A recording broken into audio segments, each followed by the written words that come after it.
Hello friends, आप सभी का अपने मेधा क्लासेस पे स्वागत है। आशा होगा कि आप स्वस्थ एवं मस्त होंगे। आज की इस वीडियो हम यूपी स्कॉलरशिप 2026-27 के ऑनलाइन फॉर्म में आवश्यक दस्तावेज क्या क्या लगेंगे, इसके बारे में हम विस्तार से इस वीडियो में देख 12th का online scholarship, BEd, DElEd, graduation तथा अदर कोर्स संबंधित इन सभी का जो है ऑनलाइन दस्तावेज जो फ्रेश स्टूडेंट हो गए उनके लिए जो है इस वीडियो में हम ऑनलाइन दस्तावेज क्या क्या लगेंगे उनके बारे में विस्तार से देखेंगे। तो यहाँ पर इसमें सबसे पहले हम देख लेते हैं मास्टर डॉक्यूमेंट चेकलिस्ट में क्या क्या आपके पास होना चाहिए स्कॉलरशिप ऑनलाइन के लिए। सबसे पहले आपके पास जो आधार कार्ड होना चाहिए, बैंक पासबुक तथा अकाउंट डिटेल्स आपके पास होना चाहिए, इनकम सर्टिफिकेट होना चाहिए तथा जो है कास्ट सर्टिफिकेट जहाँ लागू हो वहाँ पर आपको लगाना अनिवार्य होगा। डोमिसाइल जहाँ लागू हो वहाँ पर जो लग सकता है, तो आपके पास डोमिसाइल भी होना चाहिए। उसके बाद जो है प्रीवियस क्वालिफिकेशन मार्कशीट आपके पास होना चाहिए तथा करंट एडमिशन या फीस रिसिप्ट, यानी जिस कॉलेज में या जिस कोर्स में आप एडमिशन किए होंगे उसमें करंट एडमिशन तथा फीस रिसिप्ट आपके पास होना चाहिए तथा पासपोर्ट फोटो प्लस सिग्नेचर आपके पास होना चाहिए। उसके बाद एनरोलमेंट या रजिस्ट्रेशन डिटेल जहां लागू वहां पर लगेगा ये या होना चाहिए आपके पास, तथा कोर्स स्पेशल डॉक्यूमेंट यानी जो भी कोर्स आप कर रहे हैं उसके पास जो है आपके पास स्पेशल डॉक्यूमेंट्स होना ज़रूरी है। तो यहाँ पर जो है हमने मास्टर डॉक्यूमेंट चेकलिस्ट देख लिया। अब इसको जो है हम बारी बारी से पूरा विस्तार से देखेंगे कि आधार कार्ड में आपके पास क्या क्या होना चाहिए, बैंक पासबुक आपके पास किस प्रकार खाता होना चाहिए तथा इनकम सर्टिफिकेट कितने। तो चलिए जो हम इसके बारे में हम विस्तार से देख लेते हैं। प्रत्येक का जो है विस्तार से डॉक्यूमेंट क्या क्या लगेगा उसके बारे में हम देखते हैं। जिन भी विद्यार्थी या छात्र या छात्राओं का आधार कार्ड है होना आवश्यक होना चाहिए। नाम और जन्मतिथि जो है एप्लीकेशन डिटेल से मिलाए, यानी जब ऑनलाइन आप करेंगे तो उसमें आपका नाम और जन्मतिथि सेम होना चाहिए, क्योंकि ये आप एप्लीकेशन में दूसरा डाल देते हैं, आधार कार्ड में दूसरा डाल देते हैं, तो ये जो है बहुत ही बारीकी से वो स्कॉलरशिप वाले जब आपका पेमेंट भेजते हैं तो देखते हैं। तो ये चीज़ आपको ये मार्कशीट और आधार कार्ड में गलत हो तो सबसे पहले जो आप आधार कार्ड हो उसको संशोधित करके ही आप स्कॉलरशिप के लिए अप्लाई करिएगा। उसके बाद जो स्कॉलरशिप पेमेंट के लिए आधार और बैंक डिटेल्स में जो कंसिस्टेंसी रखें, यानी जो है जिस भी अकाउंट को जो है स्कॉलरशिप में लगाना हो तो वहाँ पर जो आपका आधार जो है बैंक सीडिंग होना चाहिए, यानी पीएफएमएस जो है बैंक सीडिंग के थ्रू है जो आपका पेमेंट भेजता है। तो इसके ये क्या होता है इसके बारे में जो है हम नेक्स्ट वीडियो में बताएंगे कि बैंक अकाउंट में यदि एनपीसीआई लिंक है, जैसे बहुत से बच्चों का जो है 3-4 अकाउंट होता है तो वहाँ पर एनपीसीआई किसी एक खाते में रहता है, क्योंकि अलग अलग खातों में एनपीसीआई नहीं होता। आप चाहें जितना भी खाता आपके पास हो, केवल एक ही अकाउंट में जो है एनपीसीआई लिंक होता है। तो यदि सरकार पैसा आधार से भेजती है या पीएफएमएस के थ्रू पैसा आता है स्कॉलरशिप में तो ये एनपीसीआई के थ्रू ही आता है। तो ये एनपीसीआई जो है आपके किस खाते में है उसी अकाउंट को जो है आप लगाइएगा। तो इसको एनपीसीआई चेक करने के लिए हम नेक्स्ट वीडियो में बताएंगे कि कैसे किस खाते में आपका एनपीसीआई लिंक है वही खाता जो आप लगाइएगा। तो यहाँ पर जो है हमने इसकी आधार के बारे में देखा। अब उसके बाद जो है हम नेक्स्ट देखते हैं। अब दूसरा जो है हम बैंक पासबुक के बारे में देख लेते हैं कि बैंक पासबुक हमें हमारा जो है क्या क्या होना चाहिए। सबसे पहले अकाउंट नंबर आपका जो है होना चाहिए, आईएफएससी कोड, यदि आपके पास अकाउंट है तो उसमें आईएफएससी कोड जरूर होगा। बैंक का नाम या ब्रांच नाम जो है आपको याद रखना। उसके बाद जो पासबुक का स्पष्ट पहला पृष्ठ, यानी जो है जब आप ऑनलाइन करेंगे तो आपका पासबुक जो होगा उसका पहला पेज जो स्पष्ट होना चाहिए, क्योंकि अपलोड करते समय जो है यदि आपका उसमें धुंधला है या कोई अन्य कारण से दिखाई नहीं दे रहा है तो वो जो है आपका स्कॉलरशिप रिजेक्ट हो सकता है। उसके बाद जो है हम देख लेते हैं कि बैंक डिटेल्स फॉर्म भरने से पहले आप दोबारा वेरीफाई कर लें, यानी जो है बैंक डिटेल जब आप ऑनलाइन करिएगा उसको आप देखते रहना कि कहीं हमारा जो है कोई भी मिस्टेक, जैसे आईएफएससी कोड या अकाउंट नंबर या बैंक का ब्रांच नाम गलत ना हो पाए। ये चीज़ आपको स्वतः ही देखते रहना है, क्योंकि साइबर कैफ़े वाले जल्दी जल्दी के चक्कर में आपका कोई भी एक डॉक्यूमेंट मिस कर देंगे तो आपको बाद में परेशानी झेलना पड़ेगा। अब उसके बाद हम यहाँ देख लेते हैं, हमने बैंक अकाउंट के बारे में देखा, अब यहाँ इनकम सर्टिफिकेट के बारे में हम देख लेते हैं। अब देखो मान या नवीन इनकम सर्टिफिकेट आपका होना चाहिए। देखो स्कॉलरशिप करते समय हर कोई फार्म आप अप्लाई करते हैं तो वहाँ से आपको अप्रैल से ही जो वर्तमान में सत्र चलता है उसके अप्रैल से ही जो है कास्ट सर्टिफिकेट जो है इनकम या कास्ट सर्टिफिकेट मांगता है। तो आपको जो है यदि आपके पास का इनकम सर्टिफिकेट नहीं है तो जल्द से जल्द आप किसी साइबर कैफ़े पे जो है इनकम सर्टिफिकेट फॉर्म अप्लाई कर दें, क्योंकि इनकम सर्टिफिकेट बनने में 10 से 15 दिन लगता है। तो आप जो है तब तक आपका बीएड का प्रोसेस चल रहा है, जैसे एडमिशन होगा आप उसमें ऑनलाइन कर देंगे, या कोई भी कोर्स में एडमिशन ले रहे हैं तो उसका एडमिशन प्रोसेस अभी 10 से 15 दिन चलेगा। उससे पहले जो आप कास्ट इनकम सर्टिफिकेट ऑनलाइन करवा दीजिएगा। अब देखो इनकम सर्टिफिकेट ऑनलाइन करवाने करवा रहे हैं तो उसी के साथ जो है आप अपना कास्ट सर्टिफिकेट अभी ऑनलाइन करवा कर रख लेना, क्योंकि कास्ट सर्टिफिकेट लगभग 3 वर्ष चलता है, लेकिन इनकम सर्टिफिकेट जो है ये हाँ, हर साल जो आपका बदलता रहता है, तो ये आपको बार-बार पड़ेगा। यानी जो है आपको जो है एक ही बार, जैसे आपका 2 साल का कोर्स है या 3 साल का कोर्स है या 4 साल का डिग्री का कोर्स है, तो आपको एक ही बार इनकम सर्टिफिकेट जो आप बनवाएँगे वही सर्टिफिकेट आपको बार-बार अपलोड नहीं करना। वही जो आपका चारों साल ही या 3 साल या 2 साल चलता रहेगा, क्योंकि आप एक बार ये स्कॉलरशिप ऑनलाइन कराएँगे तो वो जो है फ्रेश में कराएँगे, उसके बाद जो बाद में केवल रिन्यूअल होता है। जैसे रिन्यूअल में क्या होता है, आपका जो बैंक डिटेल और ये सब सभी सेम रहेंगे, लेकिन वहाँ पर जो है आपका केवल जैसे जो कोर्स में आप जिस सत्र में आप रहेंगे उसका जो है पास हुए हैं या फेल हुए हैं, वही चीज़ जो आपको अपलोड करना पड़ता है। तो यहाँ पर जो इनकम सर्टिफिकेट बताएँ। अब देखो इनकम सर्टिफिकेट के बारे में हम एक बार और एक चीज़ और बता दे रहे हैं। आप जब भी इनकम सर्टिफिकेट बनवाना, जैसे आपके पिता या पिता या सरकारी अध्यापक या कोई भी गवर्नमेंट एम्प्लॉय हैं, तो उनके नाम मत बनवाना, नहीं तो आपका जो स्कॉलरशिप नहीं आएगा। यदि आपके गार्जियन में कोई भी सरकारी में एम्प्लॉय नहीं है तो वहाँ पर आप बनवा सकते हैं। अब देखो इनकम सर्टिफिकेट आपको कम से कम कितना 48,000 से कम वार्षिक आय से कम ही बनवाना है, क्योंकि इससे ज़्यादा आप बनवा लेंगे तो जो है स्कॉलरशिप आने में दिक्कत होगी। हालाँकि जो स्कॉलरशिप दिया गया उसमें वार्षिक आय लगभग जो है 1.5 लाख है। तो ये चीज़ आपको ध्यान नहीं देना, हम आपको बता दे रहे हैं। आप लगभग जो 48 वार्षिक से ही कम बनवाना, ये जो है जो आपका लेखपाल होगा ये उससे ज़्यादा बना रहा है तो उससे संपर्क करके जो है आप 48,000 से कम बनवाइएगा तो आपका स्कॉलरशिप ज़्यादा से ज़्यादा आने की संभावना होगी। अब उसके बाद हम देख लेते हैं कि नाम और अभिभावक का नाम चेक करें, यानी जो है इनकम सर्टिफिकेट बनवाएंगे तो उसमें नाम और अभिभावक का नाम स्पष्ट रूप से सही होना चाहिए। उसके बाद सर्टिफिकेट नंबर या डेट स्पष्ट होना चाहिए, यानी जिस दिन का जारी होगा वो चीज़ आपको स्पष्ट होना चाहिए, क्योंकि अपलोड करते समय जो वहाँ पर स्पष्ट दिखाई देना चाहिए। उसके बाद हमने बताया कि जो भी फॉर्म अप्लाई करते हैं या स्कॉलरशिप अप्लाई करते हैं तो वहाँ पर जो आपका जो है मांगी गई वैलिडिटी या पीरियड के अनुसार ही सर्टिफिकेट रखें, यानी जो 20 तारीख के अंदर आपका सर्टिफिकेट मांगा गया है कि अप्रैल से होना चाहिए या फरवरी से होना चाहिए, लगभग जो अप्रैल से ही मांगता है।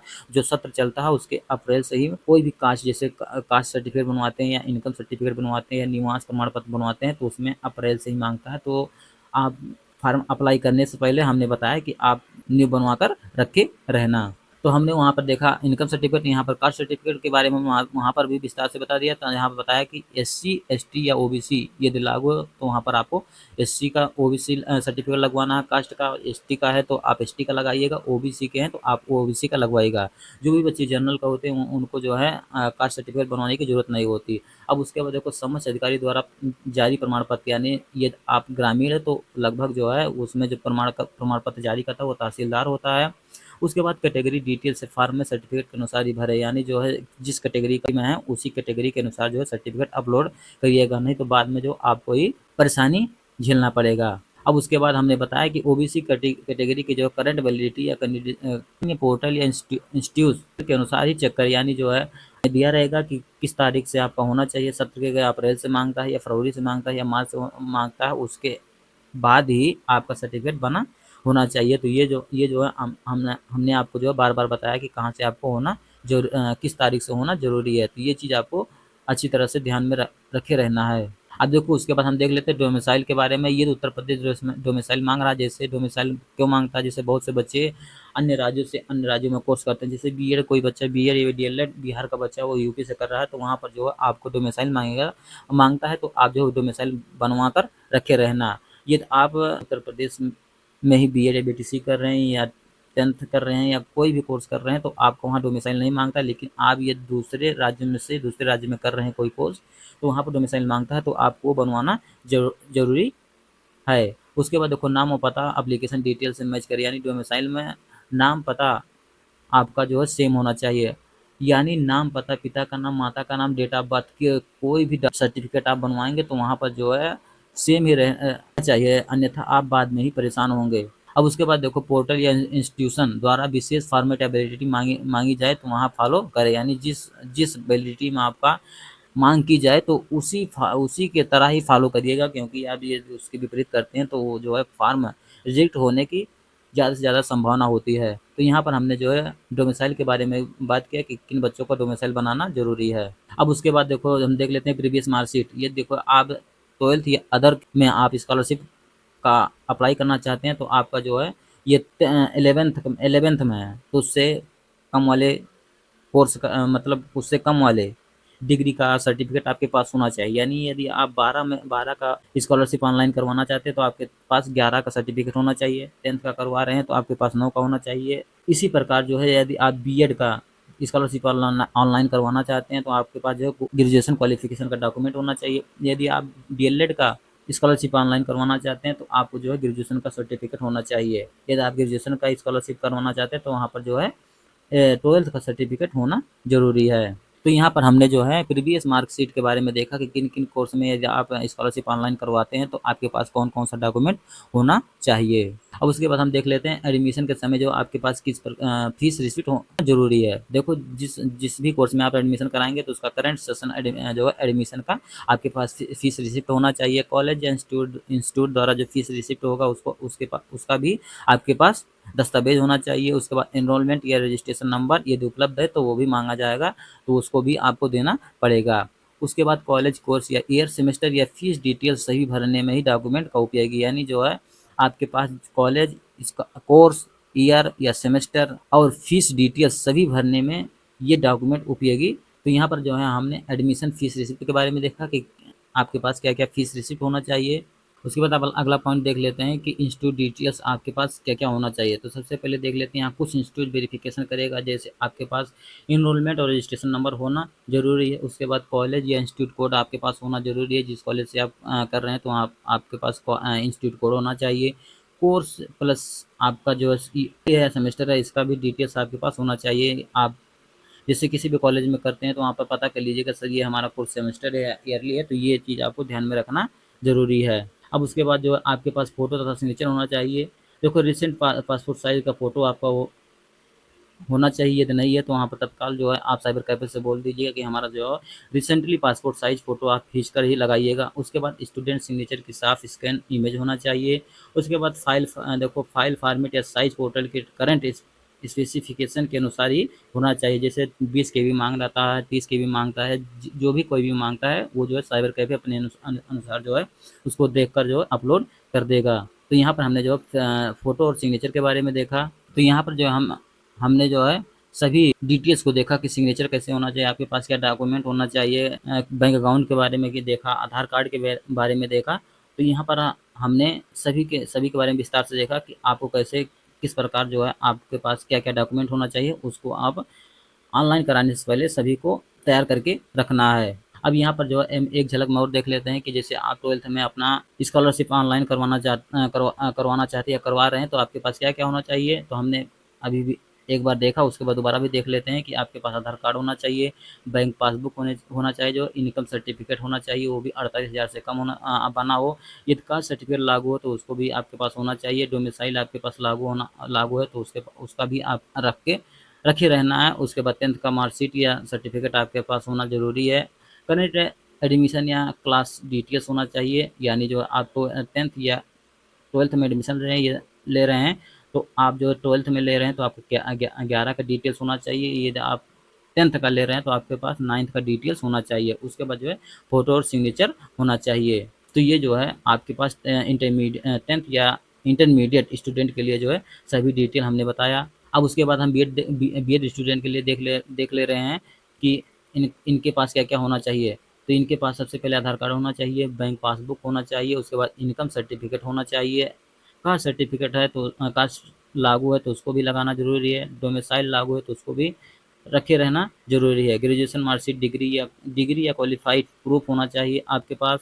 उसके बाद बीएड एडमिशन या फीस रिसिप्ट आपके पास होना ज़रूरी है। उसके बाद एनरोलमेंट या रजिस्ट्रेशन डिटेल आपके पास होना ज़रूरी है तथा फ़ोटो और सिग्नेचर होना ज़रूरी है। ये तो जो है वर्तमान में जो स्कॉलरशिप ऑनलाइन कराएँगे इतना डॉक्यूमेंट आपका रखे रहना ही एकदम ज़रूरी है, क्योंकि इतना जो है तो आप इसी प्रकार जो डीएलएड स्टूडेंट के लिए हम देख लेते हैं कि इनको भी आधार कार्ड रखना ज़रूरी है। उसके बाद जो है बैंक पासबुक रखना ज़रूरी है, इनकम सर्टिफिकेट रखना ज़रूरी है, कास्ट सर्टिफिकेट लागू है तो उसको रखना ज़रूरी है। डोमिसाइल आपके पास लागू है तो उसको भी ज़रूरी है।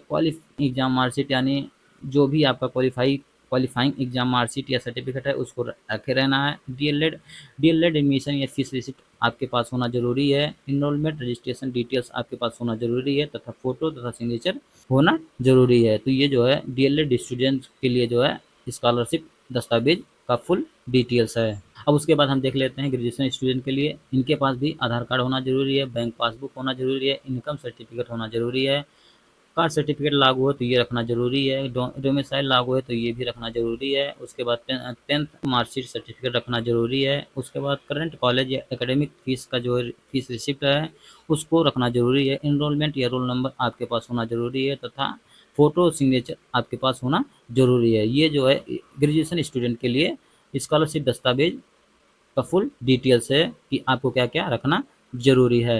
अब उसके बाद देख लेते हैं कि अदर पोस्ट मैट्रिक या कोर्स के लिए जैसे डिप्लोमा पीजी या प्रोफेशनल कोर्स आप कर रहे हैं उनके लिए आपके पास क्या क्या डॉक्यूमेंट होना चाहिए। सबसे पहले आइडेंटिटी या प्लस बैंक डॉक्यूमेंट आपके पास होना जरूरी है। इनकम कैटेगरी तथा डोमिसाइल जहां लागू है उसको आपको लगाना पड़ सकता है।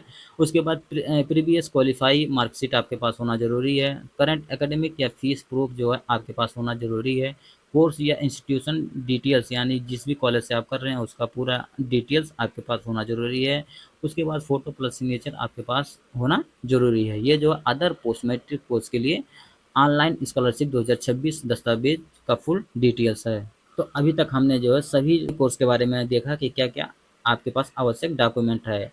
अब देखो फॉर्म भरने से पहले आपको 6 चीज़ आपको बहुत ही बारीकी से देखना है, अन्यथा जो है यदि आप इन चीज़ों को आप इग्नोर करते हैं तो आपका स्कॉलरशिप रिजेक्ट होने की ज़्यादा से ज़्यादा संभावना होगी। सबसे पहले देख लेते हैं कि आपका 10th की मार्कशीट और आधार कार्ड से नाम आपका सही होना चाहिए। उसके बाद देखो यहाँ पर आपको सबसे पहले आपको बता दे रहे हैं कि आप 10th के हिसाब से ही सभी चीज़ आपका होना ज़रूरी है। उसके बाद देखो माता या पिता का नाम सही होना चाहिए 10th के हिसाब से, आपका आधार कार्ड में सेव होना चाहिए। उसके बाद जन्म तिथि सही होना चाहिए।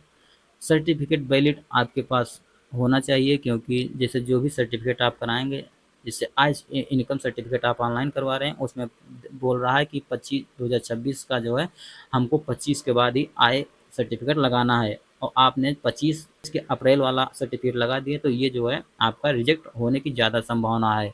इसीलिए जो है जो भी बच्चे फ्रेश बच्चे हैं वो जो अपना तत्काल जो है इस समय इनकम सर्टिफिकेट ऑनलाइन करवाने के लिए दे दें क्योंकि आपका जितने भी वर्ष का कॉलेज जितने जितने भी वर्ष का जो है रहेगा उनमें सभी यही जो है इनकम सर्टिफिकेट रहेगा। यदि 2 साल का है तो 2 साल यही रहेगा, 3 साल का है तो 3 साल यही रहेगा। इसलिए आप और जितना हो सके उतना नया लगाइएगा। उसके बाद जो है हम 5वां पॉइंट देख लेते हैं, मार्क या ईयर सही होना चाहिए। आप जैसे 2017 में 10th पास किए हैं तो वो 2017 डालिएगा। ये चीज़ आपको बहुत बारीकी से देखना है। उसके बाद छठा जो है आपका जो स्कैन साफ और रीडेबल होना चाहिए, यानी जो भी आप डॉक्यूमेंट अपलोड करें उसको जो है आप देख लें कि आपका डॉक्यूमेंट अपलोड जो हुआ वो साफ़ है या नहीं। जैसे फ़ोटो आपका ब्लर ना हो, सिग्नेचर आपका ब्लर ना हो, ऐसे सभी डॉक्यूमेंट आपको विस्तार से अच्छे से देखना है कि हमारा कोई डॉक्यूमेंट आपका ब्लर ना हो क्योंकि ऑनलाइन यदि आप सबमिट कर लेते हैं तो वो जो है ज़्यादा तो उसमें संशोधन के लिए जो है आप बाद में परेशान होंगे। इसीलिए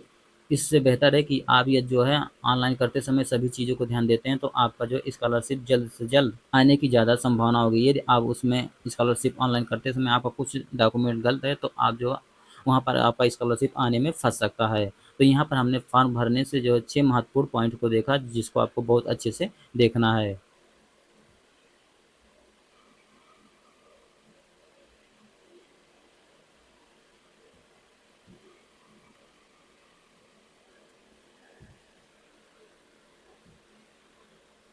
तो यहाँ पर अगला पॉइंट है डिजिटल फ़ोल्डर तैयार रखिए, यानी अभी तक हमने जो भी बताया 2026-27 का जो भी स्कॉलरशिप आप ऑनलाइन कर रहे हैं वहाँ पर आपका इतना डॉक्यूमेंट होना ज़रूरी है। तो ये चीज़ आप देख लें कि क्या-क्या आपका डॉक्यूमेंट्स होना चाहिए। हमने बार-बार आपको सभी दस्तावेज़ को बताया कि 10th में क्या-क्या लगेगा। बीएड, डीएलएड या ग्रेजुएशन या पीजी या कोई भी डिप्लोमा कोर्स कर रहे हैं उसमें क्या-क्या डॉक्यूमेंट लगेगा उसको हमने विस्तार से देखा। तो ये चीज़ आपको ध्यान में रखना है। तो यहाँ पर हमने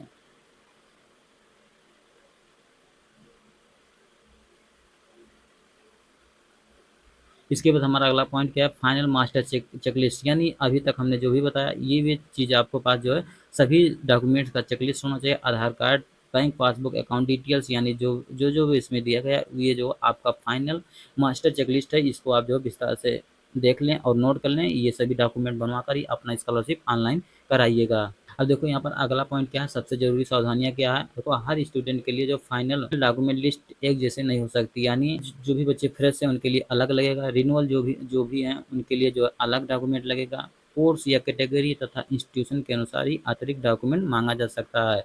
यानी आप किस इंस्टीट्यूट में हैं या इसके अतिरिक्त क्या डॉक्यूमेंट लगेंगे वो इंस्टीट्यूट पर निर्धारित करता है, लेकिन हमने जो बताया क्या क्या डॉक्यूमेंट ऑनलाइन करते समय लगता है, वो कोई भी यूनिवर्सिटी है या कोई भी कॉलेज है वहाँ पर सेम जो है डॉक्यूमेंट लगेगा ऑनलाइन करवाते समय। जैसे जो बच्चे फ्रेश होते हैं उनको जो सभी डिटेल्स मांगता है, और जो बच्चे रिन्यूअल होते हैं, रिन्यूअल का मतलब हम बताते हैं, फ्रेश और रिन्यूअल में अंतर बताते हैं। फ्रेश जो होते हैं वो जैसे न्यू एडमिशन कराएंगे तो वो जो है फ्रेश के अनुसार जो है अपना स्कॉलरशिप ऑनलाइन करेंगे।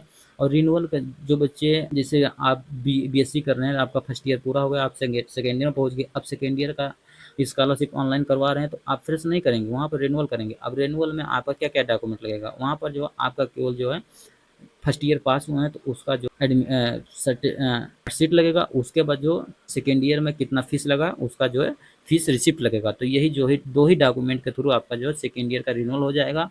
उसके बाद आपका फोटो सिग्नेचर सेम रहेगा, और आपका इनकम सर्टिफिकेट बदलेगा नहीं, यानी दो ही चीज़ बदलता है।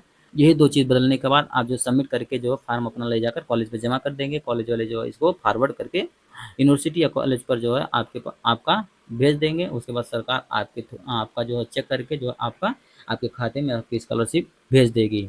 अब उसके बाद हम देख लेते हैं कि यदि आप स्कॉलरशिप ऑनलाइन करवा लिए हैं तो वहाँ पर जो है सबमिट करने से पहले आप करंट स्कॉलरशिप पोर्टल और अपने कॉलेज इंस्टीट्यूट की चेकलिस्ट जरूर मिलाएं।